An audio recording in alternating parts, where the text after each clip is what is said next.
Hello friends, അസ്സലാമു അലൈക്കും. Welcome to സെപ്ലാസ് ഡയറി. ഇന്ന് നമ്മൾ പ്രിപ്പയർ ചെയ്യാൻ പോകുന്നതെന്ന് പറഞ്ഞാൽ നമ്മുടെ മലബാറിൻ്റെ പലഹാരങ്ങളിൽ സ്പെഷ്യലായിട്ട് ഔട്ട്സ്റ്റാൻഡ് ചെയ്ത് നിൽക്കുന്നൊരു പലഹാരമാണ് പഴം നിറച്ചത്. അപ്പോൾ അതെങ്ങനെയാണ് ഉണ്ടാക്കുന്നത് നോക്കാം.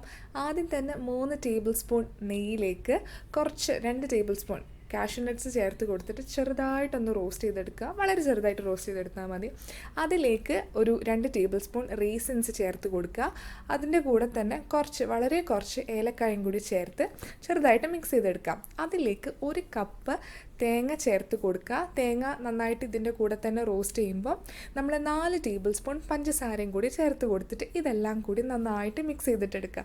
ചിലർക്ക് ഇത് ഒരുപാട് ബ്രൗൺ ആവുന്നത് ഇഷ്ടമായിരിക്കും, പക്ഷേ എനിക്കിതൊരു വൈറ്റ് കളറിൽ ഇരിക്കുന്നത് തന്നെയാണ് കൂടുതൽ ഇഷ്ടം. അതുകൊണ്ട് ഞാൻ വൈറ്റ് കളറിൽ വെച്ചിട്ട് തന്നെ കുറച്ചത് സ്റ്റോപ്പ് ചെയ്യാറുണ്ട് നമ്മൾ റോസ്റ്റ് ചെയ്തെടുക്കുന്നത്.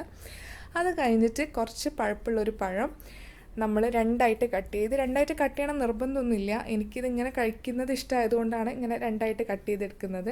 അതിൻ്റെ നടുഭാഗം സൂക്ഷിച്ച് ചെറുതായിട്ടൊന്ന് കീറി കൊടുക്കുക.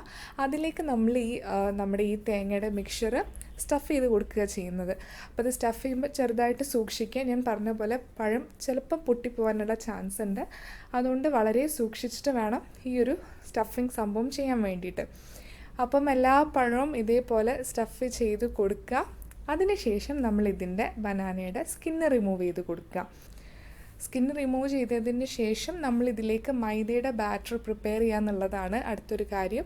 അപ്പോൾ മൈദ ബാറ്ററിലേക്ക് ആവശ്യമുള്ളത് 1 കപ്പ് മൈദ, പിന്നെ വളരെ ശകലം ഉപ്പും അതിലേക്ക് ആവശ്യത്തിന് ചേർത്ത് കൊടുക്കാൻ വേണ്ടിയിട്ടുള്ള വെള്ളമാണ്.